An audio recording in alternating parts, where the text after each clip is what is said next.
자, 여러분 안녕하세요. 네, 데이터 통신과 정보 보호 과목입니다. 자, 이번 단원에서는 106쪽에 있는 무선 전송 매체부터 살펴보도록 하겠습니다. 자, 무선이다 라는 것은 어떠세요? 눈에 보이는 선은 없다 라는 거죠. 하지만 네트워크를 가능하다 라는 거죠. 그래서 이런 무선 통신이 가능하게 해주는 것은 이제 무슨 매체가 있을까라는 건데요. 자, 먼저 라디오파가 있습니다. 그래서 라디오 하면 라디오파 그러면 여러분 라디오에서 AM 방송, FM 방송 그런 걸 듣죠. 그래서 이제 안테나를 세우고 거기서 이제 모든 방향으로 전파될 수 있도록 해주는 것입니다. 자, 그래서 무선 전화에 이용이 되고 또 AM 방송, FM 방송에 이용이 되는 방식이 되겠고요. 자, 그 다음에 뭐가 있냐면 이제 마이크로파가 있습니다. 그래서 마이크로파는 이제 통신 선로를 설치하기 힘든 지역에다가 사용을 하고, 자, 높은 지역에다가 안테나를 설치를 해가지고 전파를 전송하는 방식이 되는 거죠. 네. 그래서 어떤 장애물에 의해서 이제 취약하기 때문에 도달 거리를 멀리까지 주고 싶다. 그러면 이제 중계기를 설치를 해야 되는 겁니다. 자, 그 다음에 이제 뭐가 있냐면 이제 이동통신을 위한 것이 있죠. 이동 단말기, 또 기지국, 네, 이렇게 통신을 원활하게 하기 위한 게 있고요. 그 다음에 이제 위성통신이 있습니다. 위성통신은 이제 위성을 설치를 하는 거죠. 그래서 궤도를 돌고 있는 위성을 중계기로 이용하는 거죠. 그래서 우리 지구가 있으면 이 지구 위에다가 띄우는 거죠. 그래가지고 몇 미터 상공에다 띄우는 거죠. 그래서 여기다가 데이터를 보내고 얘가 또 데이터를 받아서 전송해주는 방식이다라는 거죠. 그래서 굉장히 먼 거리까지 송수신이 가능하고, 네, 육해간 통신도 가능하다라는 거죠. 네. 자, 이것의 특징적인 것은 그렇게 어렵게 나오진 않습니다. 그냥 상식적으로 생각해 보면 되는 겁니다. 광범위한 지역에, 굉장히 넓은 지역에 서비스를 할 수가 있다. 대역폭이 넓기 때문에 이제 대역폭이 넓다. 그러면 항상 뭐란 연관을 지어라? 속도와 연관을 지어야 되겠죠. 자, 장거리 통신에 이제 통신 위성을 사용을 하게 된다라는 거죠. 근데 이것의 단점은 뭐가 됩니까? 전파 지연이 발생될 수 있다라는 겁니다. 여기서 쏴 올리고 여기서 쏴 내리기 때문에 약간의 몇 초의 지연이 발생될 수가 있다. 가끔은 이러죠. 여러분이 이제 평수가 넓은 집에 사는 분은 안방의 TV와 거실에 있는 TV가 약간 0. 몇 초 사이에 지연을 두고 드라마에서 말하는 경우가 있죠. 그런 거 한번 느껴봤을 거예요. 또 기산 현상에 의한 이제 신호 감쇄 현상이 심하다. 자, 이게 가장 특징적인 것이 되는 거죠. 자, 구름이 막 끼었다든지 비가 온다든지 그럴 때는 전파 지연이 발생할 수 있습니다. 자, 이렇게 이제 여러 가지 네트워크를 담당하는 통신 회선의 종류에 대해서 살펴보았고요. 전송 매체의 발달은 계속해서 이루어지고 있죠. 아주 옛날에는 봉화라는 걸로 이제 뭐 상대방과 전달을 했죠. 적군이 쳐들어왔어요. 어떻게 알릴 겁니까? 그 상황에 맞게 이제 사람들은 생각을 해냈겠죠. 그러다가 이제 전신 전화를 위주로 하던 아날로그 시대가 있었고, 지금 정보통신의 기술은 굉장히 빠르게 발전을 하고 있죠. 그래서 우리는 어떠세요? 많은 양의 데이터를 어떻게 하면 빨리 보낼 수 있나요? 그게 이제 관건이 되는 거죠. 네, 그래서 꼬임선, 동축 케이블, 광섬유 케이블을 거쳐서 이동통신, 위성통신 이런 식으로 이제 매체가 발전이 되고 있다라는 거고요. 자, 그 다음에 전용 회선별 속도를 한번 보자라는 거죠. 전용 회선이다 라는 것은 나와 상대방이 직접 연결이 되어 있는 거예요. 그러니까 훨씬 빠르겠죠. 하지만 어떠세요? 비용적인 문제를 생각을 해줘야 된다라는 거죠. 그래서 보통 PC방에는 이 전용 회선을 설치를 하죠. 네, 속도가 생명이니까. 그래서 이제 우리가 집에 있는 컴퓨터를 놔두고 PC방을 가는 이유는 뭐죠? 네, 속도 때문이죠. 속도가 좋아서. 그래서 미국에서 규정한 이런 규정이 있고 또 유럽에서 규정한 게 있습니다. 그래서 미국에서 규정한 것은 T로 나가요. T 1, 2, 3, 4.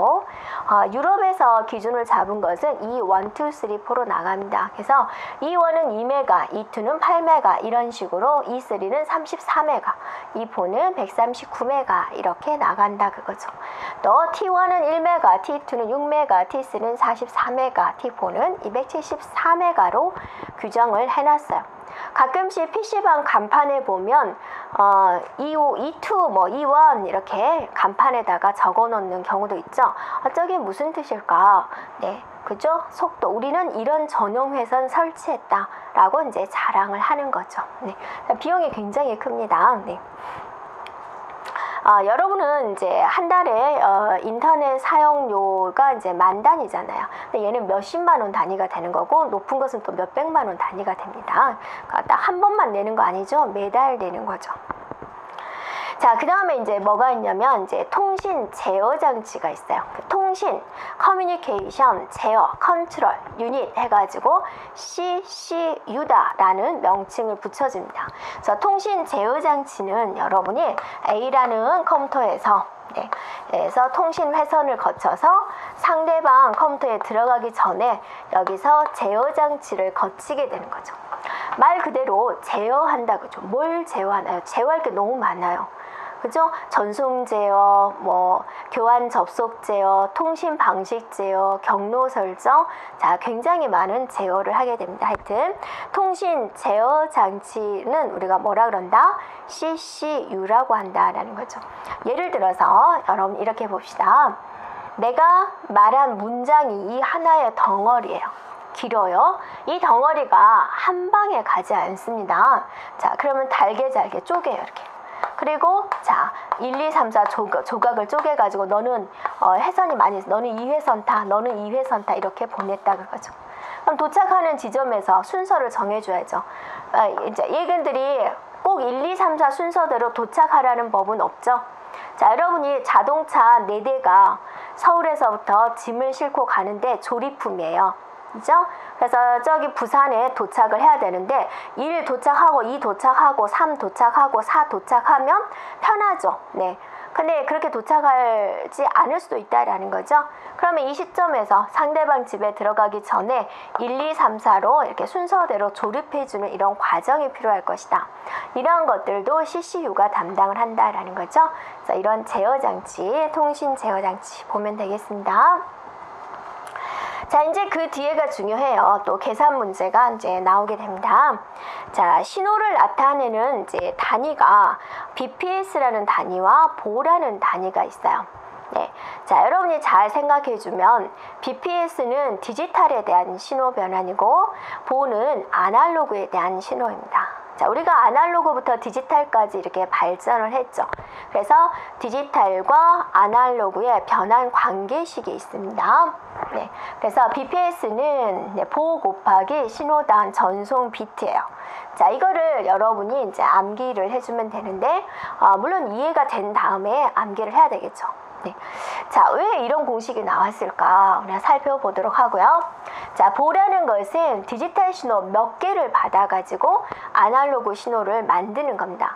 이럴 때 디지털 신호 하나를 받아서 아날로그 신호로 만드는 경우도 있고, 디지털 신호 2개를 받아서 이제 아날로그 신호를 만드는 경우도 있고, 3개, 4개 있겠죠. 네. 자, 그러면 이제 보도록 하겠습니다. 자, 1비트 보가 있어요. 1비트 보. 자, 이건 뭐냐면 디지털 신호 1비트를 받아들여서 하나의 보를 만들었습니다 라는 거예요.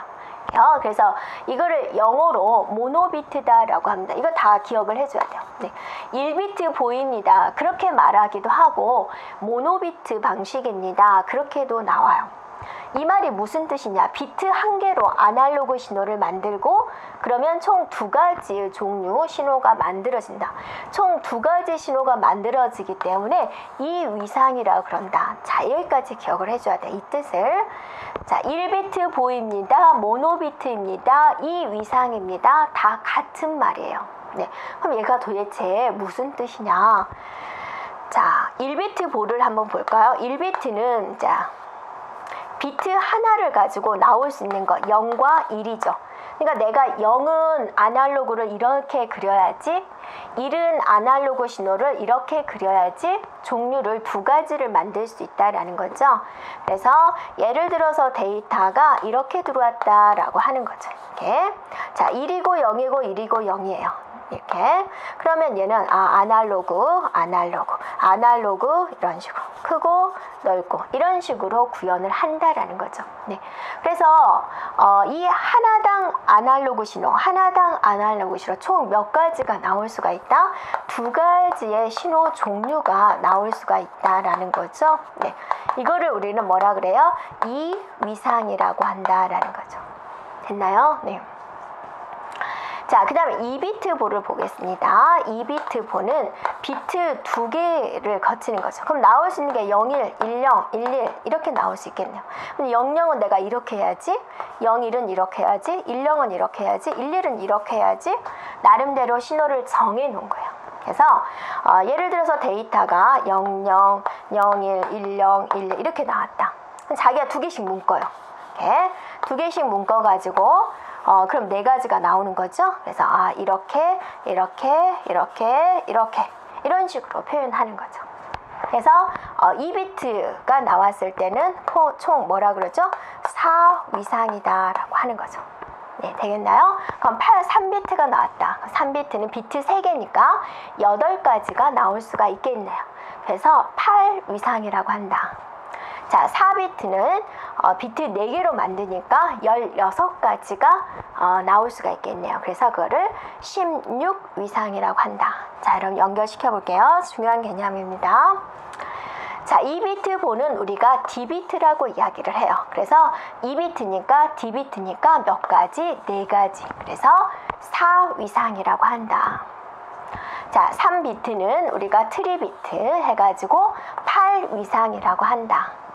자, 4비트는요, 4비트 보는 쿼드비트다 해가지고 16위상이라고 한다. 자, 영어도 기억해줘야 돼요. 네, 여러분이 굉장히 많은 것을 공부하니까 지금 머리가 아프죠. 머리 아픈 여러분들을 위해서 굉장히 쉽게 외우게 해놨어요. 네, 자, 이게 1, 2, 3, 4잖아요. 2비트 보 몇 글자요? 네, 2글자. 3비트 보 몇 글자요? 네, 3글자. 4비트 보 몇 글자요? 4글자. 모노는 그냥 우리가 하나라는 거 알고 있으니까. 그러니까 얼마나 이제 여러분 생각한 거예요. 네. 여러분을 생각을 해서 이렇게 용어를 만들었을까요? 네. 우리가 나름대로 해석하면 되겠죠. 네. 그래서 반드시 저 상황을 기억을 합니다. 그래서 보라는 것은 디지털 신호 몇 개를 가지고 아날로그 신호로 만들었냐에 따라서 이렇게 나누어진다라는 거예요. 되겠죠? 그러면 우리가 문제를 가지고 한 번 더 살펴볼까요? 네.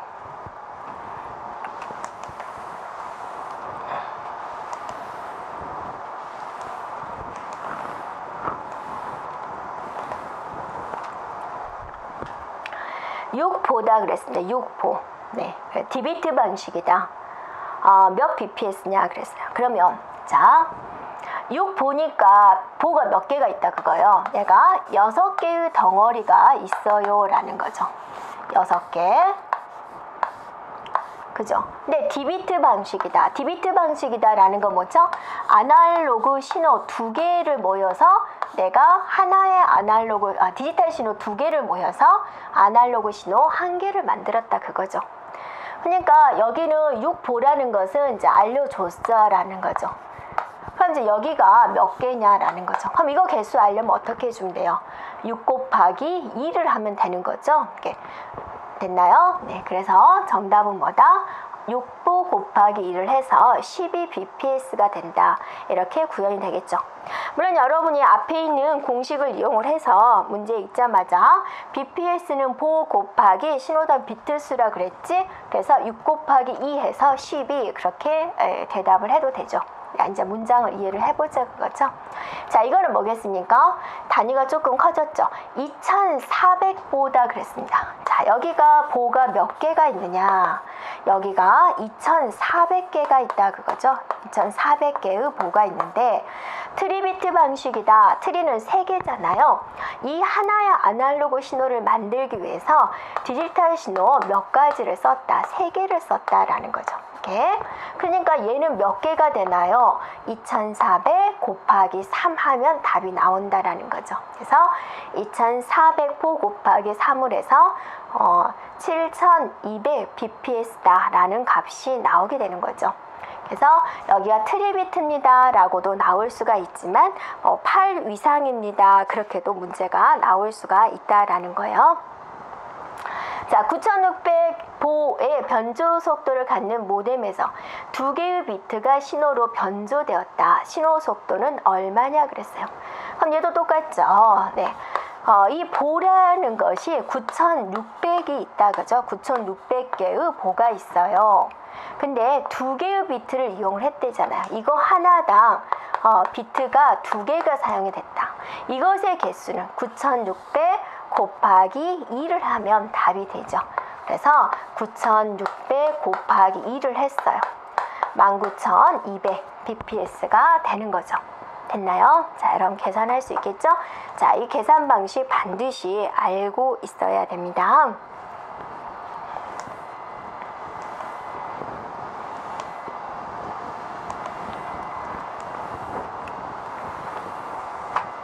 자, 그 다음에 이제 채널 용량에 대해서 이제 우리가 살펴볼게요.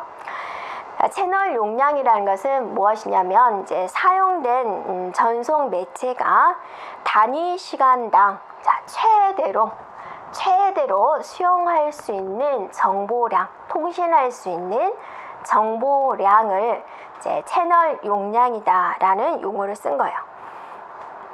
자, 이게 굉장히 복잡하게 적어져 있어요. 샤논의 법칙이다 하고 나와 있는데 샤논이 이런 공식을 만들었습니다. 네. 통신 용량은 그러니까 여러분이 이런 거죠. 내가 서울에서 부산까지 데이터를 보내려고 하는데 1초 동안에 얼마나 양을 보낼 수가 있나요? 그걸 계산해 내는 거예요. 그래서 얘는 W 로그 2에 1 플러스 n분의 s 만큼 보낼 수가 있다라는 공식을 써 놓은 거예요. 그래서 이 공식을 보면 이게 샤논의 공식이구나 라고 이제 알면 되는데요. 결론적으로 얘가 말하고 싶은 것은 무엇이냐면 이 통신 용량을 늘리려면 어떻게 해야 되느냐. 우리의 관건은 통신 용량을 늘리는 데 있잖아요. 그래서 비례 법칙에 의해서 여기 봤더니 W하고 S하고는 서로 비례 관계가 되는 거죠. C하고는. 그래서 C의 용량을 늘리려면 C가 뭐예요? C가 정보통신 용량이잖아요. 통신 용량이잖아요. 그러니까 통신 용량을 늘리려면 W와 S를 늘리면 된다라는 거죠. W가 무엇이냐? 대역폭, S가 뭐예요? 신호 세력이다 그죠. 네, 그래서 통신 용량을 늘리려면 여러분이 고속도 내가 서울에서 빨리 가려면 자동차로 빨리 가는 방법은 도로의 폭을 늘리거나 아니면 최고 속도를 좀 올려주면 되지 않냐 그거죠. 그래서 대역폭을 늘리거나 신호 세력을 아주 세게 주면 된다. 그리고 반비례 관계는 뭐죠? n하고는 반비례 관계죠. C와 n은 반비례 관계잖아요. n이 뭐예요? 잡음이죠. 그래서 잡음은 낮을수록 자, 결론은 통신 용량을 늘리려면 대역폭은 늘리고 신호 세력은 늘리고 잡음은 낮아야지 전송이 잘 된다라는 거죠. 그래서 이걸 풀어서 쓰는 거, 이걸 이해를 해야 된다 그죠. 그래서 문제에서 샤논의 법칙에 의하면 통신 용량을 늘리려면 어찌어찌 해야 된다. 그렇게 나올 수가 있죠. 네. 그래서 이제 뭐 잡음 세력을 올려야 된다. 잡음이 많으면 빨리 가겠습니까? 아니잖아요. 네. 그래서 이걸 한번 생각해 주면 되겠습니다. 자, 그 다음에 이제 뒤쪽이 부분이 나오는데요.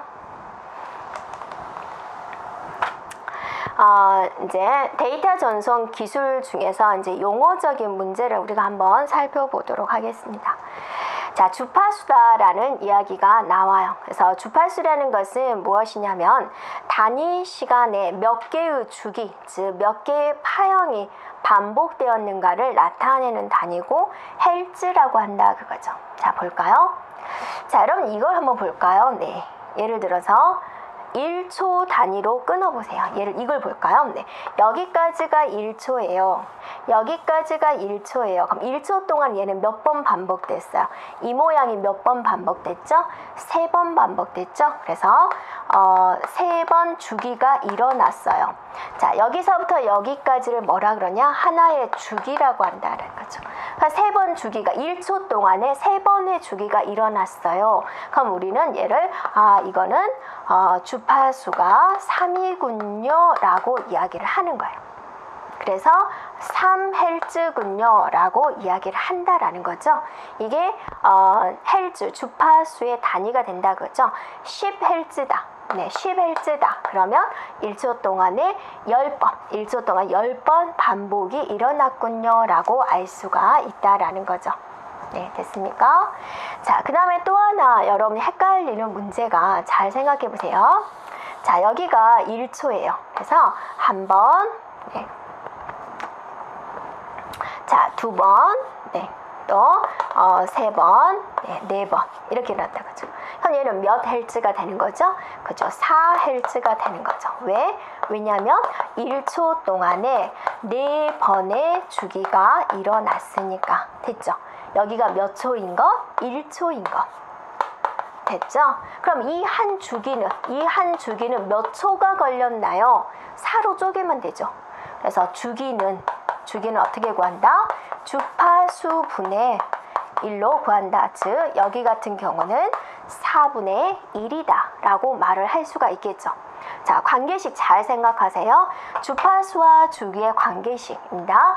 주기는 주파수분의 1이다.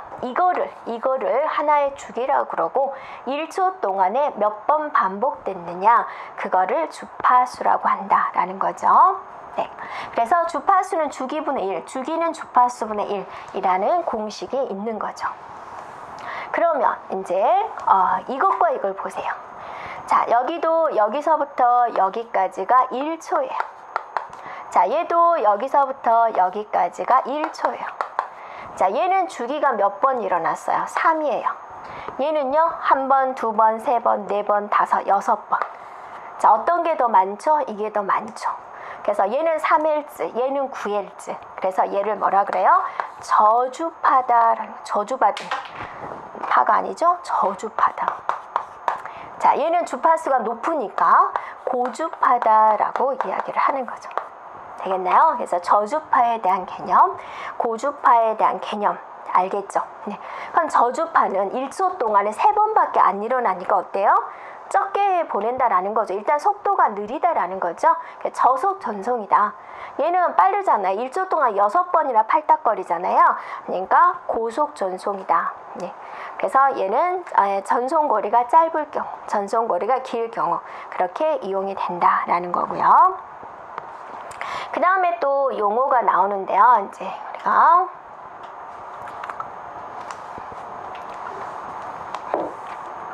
자, 진폭이라는 말이 있죠. 진폭이라는 것은 바로 가장 짧은 것과 가장 큰 것의 차이. 자, 이거를 우리는 진폭이다 라는 용어를 씁니다. 네. 그래서 진폭이 크다, 높은 소리다 라는 거고요. 네, 그 다음에 위상이라는 용어가 있죠. 자, 위상이라는 것은 뭐냐면 각도에 따라서 여러 가지 형태로 신호가 변환되는 거예요. 자, 여러분이 이런 신호가 있어요. 근데 180도 회전하세요. 180도. 네. 180도 회전하면 어떠세요? 이런 신호가 이런 신호로 바뀌게 되는 거죠. 몇 가지가 나왔어요? 2가지가 나왔죠. 네. 0도 180도로 회전한 경우, 그래서 2가지다. 그래서 이 위상이다. 라고 이제 이야기를 하는 거죠. 그럼 이 파형을 90도 회전을 시키세요. 그러면 이제 90도 회전을 시키니까 이제 이렇게 회전한 경우, 이렇게 회전한 경우, 이렇게 회전한 경우 있겠죠. 몇 가지가 나올 수가 있어요? 그죠? 4가지가 나올 수 있죠. 그래서 사위상이다 라고 이야기를 해요.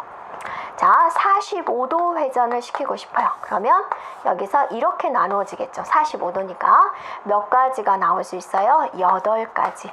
그래서 8위상이다 라고 이야기를 합니다. 용어적인 문제 한번 살펴보면 되겠고요. 자, 정연파라는 용어를 보세요. 정연파라는 것은 규칙적인 파형을 정연파다 라고 그럽니다. 네, 그래서 여기까지 용어적인 문제 한번 생각을 해보고요. 주파수다, 진폭이다, 위상이다 이런 용어를 응용을 해서 이제 뒤에는 조금 더 어려운 문장들이 나오게 됩니다.